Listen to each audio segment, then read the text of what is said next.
Dr. Maya Patel hadn't meant to discover the greatest deception in human history. She'd simply been trying to figure out why her quantum communication experiments kept failing in exactly the same way.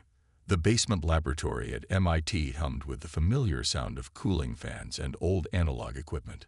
While most modern labs had switched entirely to quantum computing interfaces, Maya had always preferred working with a mixture of old and new technology. Her colleagues called it eccentric. She called it thorough. She adjusted the dials on an oscilloscope that was nearly as old as she was, watching the waveforms dance across its phosphorescent screen. The quantum entanglement readings from her latest experiment were displayed on a holographic monitor floating above her workbench, showing yet another failed attempt at achieving stable quantum teleportation. "Run Analysis Protocol Theta 7, she commanded her AI assistant. The holographic display filled with cascading data, comparing the failed experiment's results with theoretical predictions.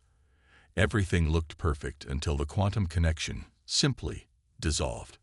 Maya ran her fingers through her curly black hair, fighting back frustration. She'd been working on this project for 3 years, trying to develop more efficient quantum communication systems to help humanity catch up with the collective. The vast network of advanced alien civilizations that had made contact with Earth 15 years ago.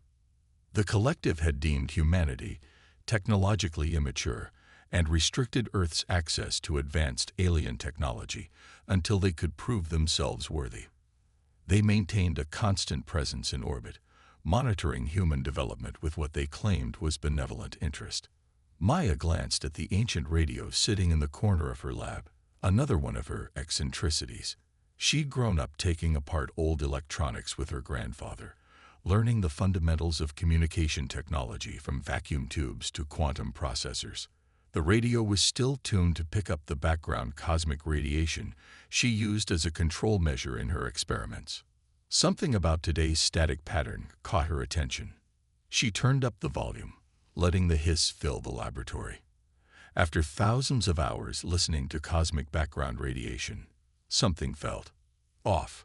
"Computer, run a frequency analysis on the current radio input and compare it to historical cosmic background radiation patterns," she ordered. The AI compiled the data, displaying it alongside the quantum experiment results. Maya's eyes widened as she spotted something impossible. A pattern. Background radiation shouldn't have patterns. She spent the next 6 hours analyzing the signal, breaking it down into its component frequencies. The pattern was subtle, almost undetectable, unless you knew exactly what to look for. It appeared to be some kind of standing wave, present everywhere, but invisible unless you used the right combination of outdated technology to observe it. "Computer, correlate the standing wave frequency with the failure points in all quantum teleportation experiments conducted on Earth since first contact with the collective." The results made her blood run cold. The wave pattern matched perfectly with every documented failure of advanced quantum experiments. Not just hers, everyone's. Maya's hands trembled as she reached for her coffee mug, her mind racing with implications. This wasn't background radiation. It was a suppression field, carefully tuned to disrupt certain types of quantum operations while appearing completely natural to modern sensors. The collective wasn't waiting for humanity to advance. They were actively preventing it. She quickly shut down her computer systems, switching entirely to analog equipment. If she was right, the collective would be monitoring all digital communications for signs that someone had discovered their deception. She needed to verify her findings and figure out a way to share them without alerting Earth's benevolent overseers. Maya pulled out an old notebook and began sketching diagrams with a pencil, looking for ways to bypass the suppression field. The collective's technology was impossibly advanced, but they'd clearly never bothered to study humanity's primitive analog systems. Their arrogance had created a blind spot, one that might give humanity a chance to break free from their technological chains. She worked through the night, filling pages with calculations and circuit designs. The radio continued its steady hiss, but now she heard it differently. Hidden within that cosmic static was proof that humanity wasn't inferior. They were being deliberately held back. As the first rays of dawn crept through her basement window, Maya made a decision. She couldn't trust anyone with digital technology, couldn't risk word of her discovery reaching the collective. She needed to find others who understood old technology, people who could help her build something the collective would never expect. A quantum communication system using analog components. She gathered her notebooks and began making lists of potential allies, people whose expertise with obsolete technology had made them outcasts in the modern scientific community. The collective had pushed humanity toward an all-digital future, dismissing analog technology as primitive and worthless. They'd never imagined that these forgotten technologies might be humanity's key to freedom. Maya looked up at the morning sky through her window, knowing that somewhere up there, collective ships were watching. They thought they had humanity safely contained, developing along approved paths toward a future they controlled. She smiled, thinking of all the old electronics gathering dust in basements and museums around the world. Sometimes the best way to move forward was to look backward. Humanity's primitive past was about to become their greatest weapon against an advanced civilization that had underestimated them for far too long. 6 weeks after her discovery, Maya found herself in the dusty backroom of a ham radio shop in Arizona, meeting with someone who might either be her greatest ally or her worst mistake. The shop's owner, Jack Chen, had been recommended by her grandfather's old friend, a connection safely made through paper letters and whispered conversations. The elderly man studied her hand-drawn diagrams spread across his workbench, his weathered fingers tracing the complex wave patterns she documented. Ancient radio equipment surrounded them, their vacuum tubes giving off a gentle warmth that fought against the desert night's chill. "You're telling me," Jack said slowly, "that these patterns appear in every frequency band, consistently?" Maya nodded, watching his face carefully. "Not just consistently, perfectly. Natural phenomena have variation. This doesn't. It's artificial, and it's everywhere." Jack reached for an old spectrum analyzer, its green screen flickering to life. "Let's see it ourselves, shall we?" For the next hour, they methodically worked through different frequency bands, using equipment that hadn't been cutting edge since before the collective's arrival. Maya watched in admiration as Jack's hands danced across the controls, making adjustments she wouldn't have thought of. "There," he said finally, pointing to a pattern matching her diagrams. "And you say modern equipment can't detect this?" "It's filtered out automatically. The collective gave us the specifications for our current sensors. They built in blind spots we never knew existed." Jack leaned back, rubbing his chin. "Clever bastards. They're not just stopping us from advancing. They're making us build our own cage." He paused, looking at her intently. "You know they'll kill you if they find out you've discovered this." Maya met his gaze steadily. "Only if they catch me using technology they can monitor. That's why I'm here." A slow smile spread across Jack's face. He stood and walked to a locked cabinet in the corner. "I think it's time I showed you my special collection." The cabinet contained radio equipment Maya had only seen in museums, but these weren't museum pieces. They were immaculately maintained and modified. Jack had spent decades combining ancient radio technology in ways their original inventors never imagined. "The collective thinks analog technology is dead," Jack explained, pulling out a complex array of vacuum tubes and crystal oscillators. "They don't realize some of us never stopped improving it. We just did it quietly, with soldering irons instead of quantum assemblers." Over the next several hours, Jack revealed how a secret network of old-school radio enthusiasts had been experimenting with hybrid analog-digital systems, pushing the boundaries of what was possible with obsolete technology. They'd created communication systems that shouldn't work according to conventional physics, systems the collective's suppression field couldn't touch because they operated on principles the aliens had dismissed as worthless. Maya's mind raced with possibilities. "If we could combine this with my quantum research," she grabbed her notebook, sketching rapidly. "The suppression field works by disrupting quantum entanglement, But if we use analog systems to stabilize the quantum states, Jack watched her work, nodding slowly. It could work. But we'd need help. People with the right skills and the right mindset. People who won't touch a computer when discussing this. I've been making a list, Maya said, pulling out a worn piece of paper. Engineers, physicists, mathematicians, all people who still work with analog technology. But we need a way to contact them safely. Jack smiled again, walking to an old teletype machine in the corner. Welcome to the analog underground, Dr. Patel. We've been preparing for something like this for years. We just didn't know what it would be. Over the next few days, Maya and Jack worked on integrating her quantum communications theories with his hybrid analog systems. They sent messages through the underground network, using equipment and techniques the collective's advanced sensors couldn't detect. Each response brought new insights and possibilities. A retired NASA engineer in Florida had been experimenting with crystal-based quantum amplifiers. A physics professor in Tokyo had discovered ways to use mechanical oscillators to maintain quantum coherence.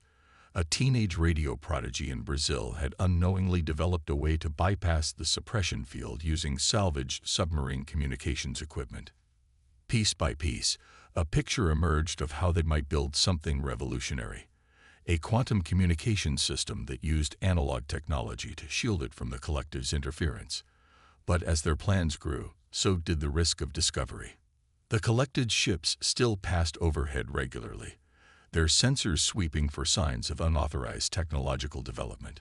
Maya knew they were watching for digital signatures, quantum fluctuations, and energy patterns that might indicate humanity was straying from their approved path of development. But they weren't watching for vacuum tubes being manufactured in old factories. They weren't monitoring the sale and distribution of crystal oscillators and analog components. They weren't tracking the movement of obsolete equipment between collectors and enthusiasts. Maya stood in Jack's workshop late one night, watching the distant lights of a collective ship pass overhead through the window. In her hand, she held a prototype of their hybrid quantum analog communicator. It looked like something from an old science fiction movie, with glowing vacuum tubes and carefully wound coils of wire. But appearances were deceiving. Inside that retro exterior was something that should have been impossible, a working quantum entanglement device that operated completely outside the collective's suppression field. It wasn't powerful, and its range was limited, but it proved their theory. Humanity's path to freedom would be built with the very technology their oppressors had dismissed as worthless. Ready to take the next step? Jack asked, preparing their first test transmission. Maya nodded, her heart racing with equal parts excitement and fear. They were about to attempt something that could either liberate humanity or expose their entire operation. The prototype hummed to life, its tubes casting a warm glow across the workshop. It was time to show the collective that they'd made a serious mistake in underestimating humanity's primitive technology. The first test of their hybrid quantum analog communicator didn't go as planned. It worked far better than anyone had expected. Maya and Jack stood in stunned silence as they received a clear transmission from their contact in Tokyo, Dr. Yuki Tanaka, through a device that looked like it belonged in a 1950s radio station. Signal strength is holding steady. Dr. Tanaka's voice came through, clear and unaffected by the suppression field that should have made such communication impossible. No quantum degradation detected. The collected's monitors are showing normal background radiation patterns. Maya's hands shook as she adjusted the frequency modulation. Are you seeing the entanglement matrices we're sending? Perfectly. The analog carrier wave is masking the quantum signal completely. They can't see what they don't think is possible. Jack checked their own monitoring equipment. An array of modified vintage oscilloscopes and spectrum analyzers. The collective's suppression field was still present, but their signal slipped through it like water through a net, protected by layers of primitive technology that created a kind of quantum stealth. But it wasn't just the success of their communication that had them stunned. Dr. Tanaka's transmission had brought unexpected news. They weren't alone in their discovery. We've been contacted by others, Tanaka explained. Resistance groups in Africa, Europe, and South America. They've all found pieces of the puzzle. The collective's suppression isn't just affecting quantum communications, it's hampering human cognitive development itself. Maya felt her blood run cold. What do you mean? The field affects quantum processes in the brain. Subtle enough to avoid detection, but it's there. They're not just holding back our technology, they're dampening our ability to advance as a species. Jack swore softly. That's why they're so confident we'll never catch up. They've rigged the game at a biological level. Maya's mind raced with implications. Their hybrid communicator wasn't just a technological breakthrough. It might be humanity's only chance to break free from mental shackles they never knew they wore. Over the next few weeks, the analog underground worked tirelessly to expand their network. Each new contact brought more pieces of the puzzle. A neurologist in Kenya had documented unexplainable patterns in brainwave studies. A quantum biology researcher in Brazil had found evidence of suppressed neural quantum effects. A team of cognitive scientists in India had mapped systematic anomalies in human learning patterns since the collective's arrival. Working together through their hidden network, they began to understand the full scope of the collective's deception. The aliens hadn't chosen Earth for observation by chance. They'd recognized humanity's potential and moved to contain it. But their containment strategy had a fatal flaw. In dismissing analog technology as primitive, they'd ignored its potential to interact with quantum systems in ways their models never predicted. Human innovation, driven by decades of working with outdated technology, had created solutions that existed in their scientific blind spots. Maya and Jack's workshop became a hub of hybrid innovation. They received packages from around the world: ancient vacuum tubes, custom crystal oscillators, modified analog components, each piece contributing to an expanding array of quantum analog technology. The breakthrough came on a quiet Tuesday morning. Maya had been working through the night, integrating a new crystal matrix sent by their Brazilian contact into their main communicator. The crystal, grown using techniques developed for old radio equipment, but modified with quantum principles, created a feedback loop that amplified their signal strength exponentially. "Jack," she called out, her voice shaking with excitement. "Look at these readings." Their communicator wasn't just bypassing the suppression field anymore. It was actively disrupting it. The crystal matrix was creating a cascade effect, generating expanding zones where the collective's control over quantum processes weakened. "How far does the effect reach?" Jack asked, studying the measurements. "About 50 meters right now. But if we can scale up the crystal growth," Maya's eyes gleamed with possibility, "we could create null zones where their suppression has no power." The implications were staggering. Within these zones, human minds would be free from the collective's dampening effect. Technology could develop unhindered, but more importantly, they now had proof of what was being done to humanity, proof they could demonstrate to the world. They worked through the day, refining their measurements and documenting everything with their analog equipment. As the sun set, they made contact with their growing network of allies, sharing their findings through their secure quantum analog channels. But their success brought new dangers. The null zones, while invisible to standard collective monitoring, would be noticeable to anyone within them. People would feel different, sharper, clearer, more creative. The effects couldn't be hidden. "We need to move faster," Maya said, watching the nighttime sky through the workshop window. "Once we start expanding the null zones, the collective will know something's wrong. We'll have a very small window of opportunity before they realize what we've done." Jack nodded, already reaching for their secure communicator. "I'll contact the network. We need to coordinate our next steps carefully. If we're going to break their hold on humanity, we need to do it in a way they can't stop once it starts." Maya turned back to their workbench, examining the crystal matrix that held the key to humanity's liberation. They'd started this journey trying to build a better communication system. Instead, they'd found a way to free the human mind from invisible chains. The real test was about to begin. They had the technology and the network in place. Now they needed to figure out how to use it before the collective realized their primitive slaves had outmaneuvered them at their own game. The plan came together in an abandoned subway tunnel beneath Boston, where Maya and representatives from resistance cells around the world gathered to coordinate their next moves. The location was perfect, naturally shielded from surveillance, and filled with old electrical infrastructure they could repurpose. "We've mapped the collective's patrol patterns," said Colonel Sarah Martinez, formerly of the U.S. Space Force, now a key member of the analog underground. She gestured to a paper map spread across a makeshift table. "They maintain consistent coverage, but there are predictable gaps we can exploit." Maya nodded, examining the crystalline devices arranged on shelves around them. Each one was a refined version of their original prototype, capable of generating null zones twice the size of their first attempts. The Resistance had manufactured hundreds of them in secret facilities around the world, using forgotten manufacturing techniques and salvaged equipment.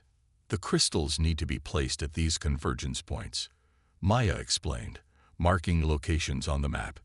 "Each one will create a cascade effect, disrupting the suppression field in an expanding radius.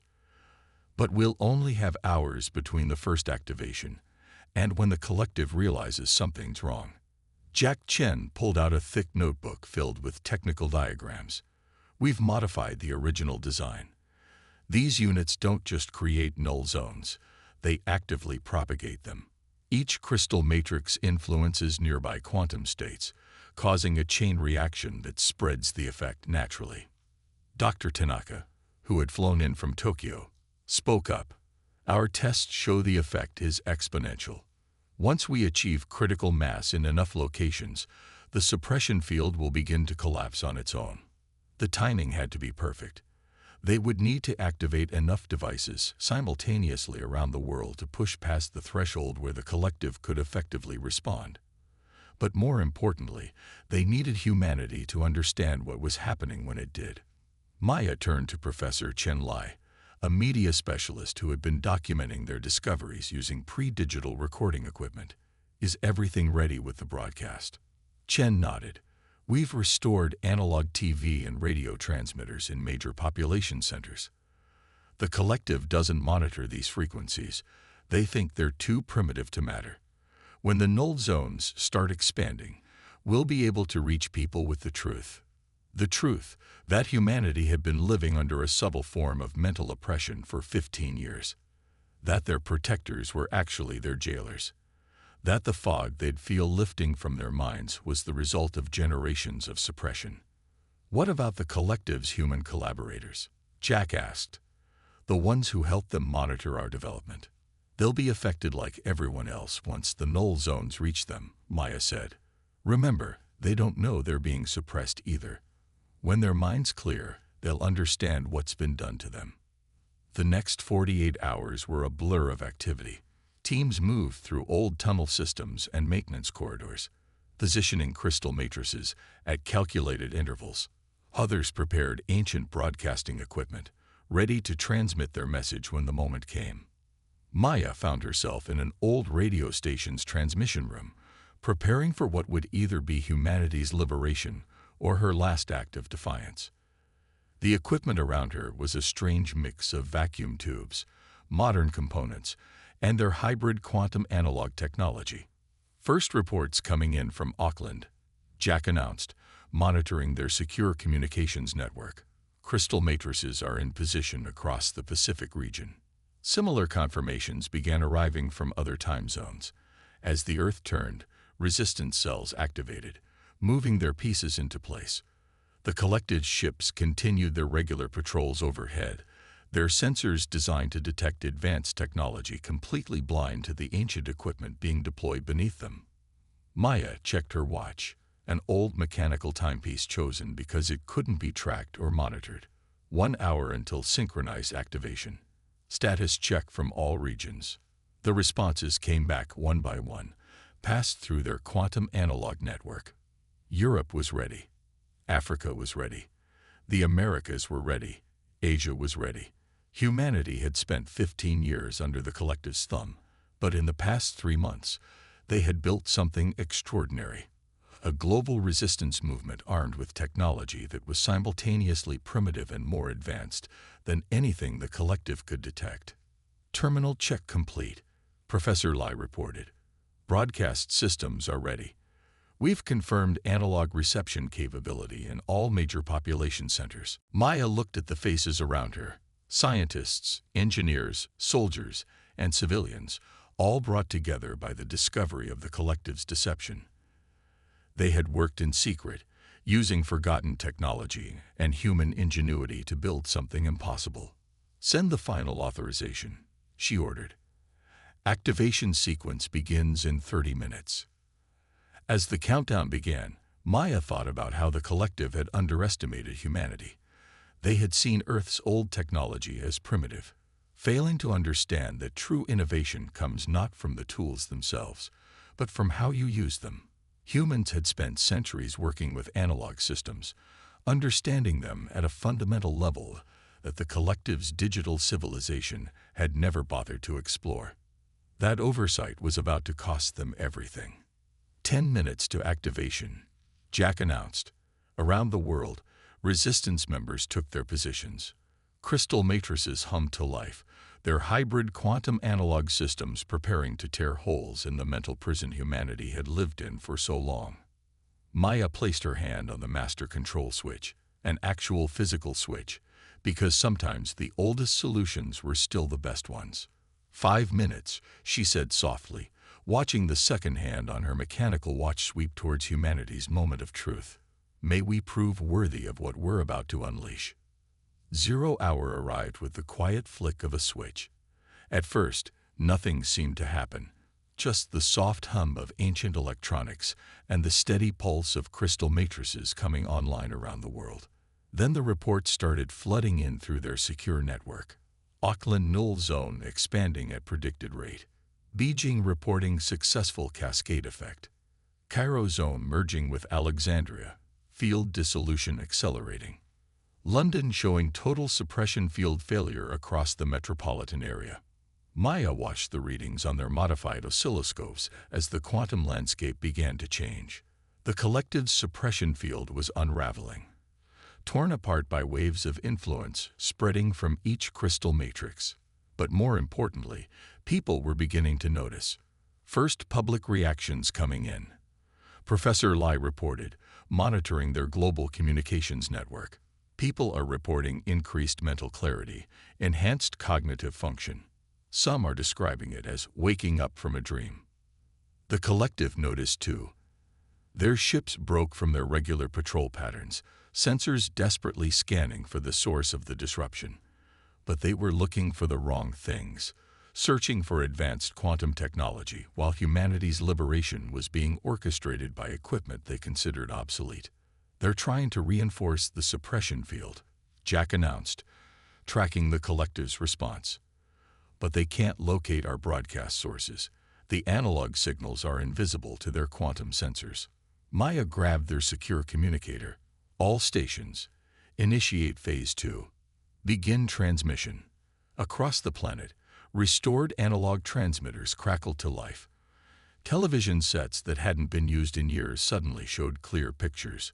Old radios pulled from basements and attics carried voices explaining the truth about humanity's containment and liberation. The resistance had prepared carefully, recording their message on equipment the collective couldn't intercept or block. The truth spread faster than the aliens could respond, reaching billions through technology they had dismissed as worthless. Collective ships are attempting atmospheric interference, Colonel Martinez reported. They're trying to blanket Earth in quantum static. But it was too late. The null zones had reached critical mass, creating a self-sustaining cascade that their suppression technology couldn't stop. More importantly, humans were beginning to innovate in ways the collective had prevented for 15 years. Reports flooded in of spontaneous technological breakthroughs as minds freed from suppression began solving problems that had stumped humanity for decades. Scientists looked at their work with new clarity, seeing solutions that had been hidden behind the collective's mental barriers. Multiple collective ships descending, Jack announced. They're heading for major population centers. Maya smiled grimly. Right on schedule. Professor Lai, are you ready?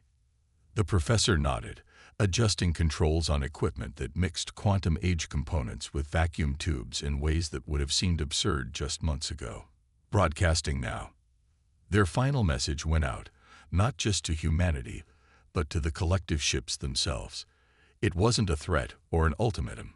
It was a proof, elegantly demonstrating how humanity had solved problems the collective's technology couldn't handle. The hybrid quantum analog systems they developed didn't just bypass the suppression field. They operated on principles the collective had never explored. By combining old and new technology, humans had discovered aspects of quantum mechanics that the aliens' purely digital civilization had missed. Collective ships are holding position, Martins reported. They're receiving our transmission. Hours passed as the situation reached its tipping point. The suppression field had completely collapsed, and humanity's mental chains were broken. But more importantly, they had proved themselves in a way the collective couldn't ignore. Then, finally, a response came, not through quantum channels or digital signals, but through the very analog frequencies the resistance had used to broadcast their message. The alien transmission began, carrying the note of what could only be described as embarrassment. May have made an error in our assessment of your species. The message continued, explaining that the collective had indeed recognized humanity's potential and feared it. They had seen how quickly humans adapted and innovated, how they found unexpected solutions to complex problems. The suppression field had been their attempt to control what they saw as a potentially destabilizing force in their ordered universe. But in doing so, they had pushed humanity to prove exactly why they were worth watching. By using dismissed technology in revolutionary ways, by thinking beyond the limits of pure digital evolution, humans had demonstrated exactly the kind of innovation the galaxy needed. Maya stood in the old radio station, surrounded by the hybrid technology that had changed everything, and felt a weight lift from her shoulders. "Send our response," she ordered.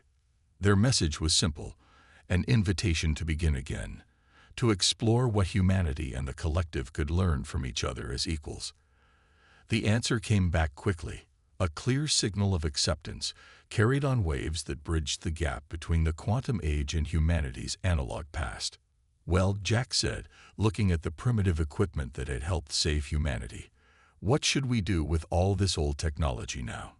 Maya ran her hand along a vacuum tube array that had helped break an advanced alien civilization's hold on Earth. "Keep it," she said, "and make it better. After all, you never know when thinking old school might be exactly what you need to solve a new problem." As dawn broke over a humanity finally free to reach its full potential, resistance members around the world began teaching others how to merge the old with the new, analog with quantum, past with future. They had learned a crucial lesson.